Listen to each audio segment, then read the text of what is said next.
People as a resource.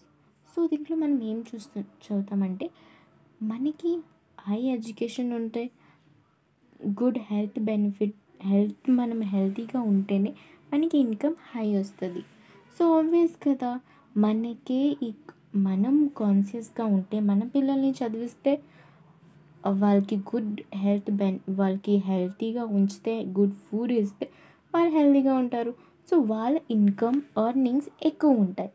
Same కదా, investment ఏంటంటే మనిషి మీద ఇన్వెస్ట్మెంట్ చేయాలంటే మనం ఎడ్యుకేషన్ అండ్ హెల్త్ పైన ఫోకస్ పెట్టాలి. ఓకే, ఎడ్యుకేషన్ అండ్ హెల్త్ పైన ఫోకస్ పెట్టి సేమ్ ల్యాండ్ మీద ఇన్వెస్ట్మెంట్ చేసినట్టే అండ్ క్యాపిటల్ మీద ఇన్వెస్ట్మెంట్ చేసినట్టే మనకి రిటర్న్స్ వస్తాయి ఇన్కమ్ రూపంలో, ఎర్నింగ్ రూపంలో. ఓకే, సో మన విషయంలో సేమ్, ఒకవేళ మన పిల్లల విషయంలో కూడా సేమ్, ఒకవేళ వాళ్ళకి మనం సరిగా చదువు నేర్పించకపోతే, వాళ్ళకి హెల్తీ ఫుడ్స్ పెట్టకపోతే వాళ్ళ ఇన్కమ్ కూడా తక్కువ ఉంటుంది.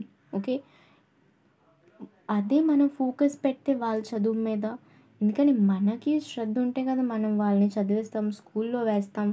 సో మనకి శ్రద్ధ ఉంటేనే, మనకి ఆ కాన్షియస్నెస్ ఉంటేనే మనం వాళ్ళని చదివిస్తాం, వాళ్ళకి మంచి ఎడ్యుకేషన్, మంచి ఫుడ్ పెడతాం, మంచి హెల్తీ ఎన్వైర్న్మెంట్ ఇస్తాం. ఇవన్నీ ఇస్తేనే వాళ్ళ ఇన్కమ్ బాగుంటుంది. ఎందుకంటే హెల్త్ అండ్ ఎడ్యుకేషన్ ఒక investment for the future generation, for future of the country కోసం మన ఇన్వెస్ట్మెంట్. ఓకే, ఈ ఇన్వెస్ట్మెంట్ని జపాన్లో వచ్చి హ్యూమన్ రిసోర్సెస్ ఉంది. జపాన్ ఈ హ్యూమన్ రిసోర్స్ పైన ఇన్వెస్ట్మెంట్ చేసింది.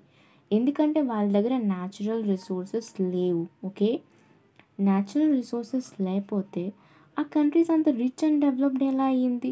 ఎందుకంటే వాళ్ళు ఇన్వెస్ట్మెంట్ చేశారు మనుషుల పైన, in the field of education and health.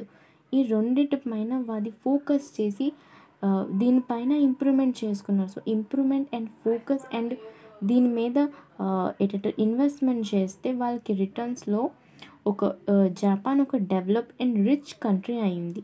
So investment, natural resources లేకపోయినా వాళ్ళు బయట కంట్రీస్ నుంచి ఇంపోర్ట్ చేసుకునే వాళ్ళు.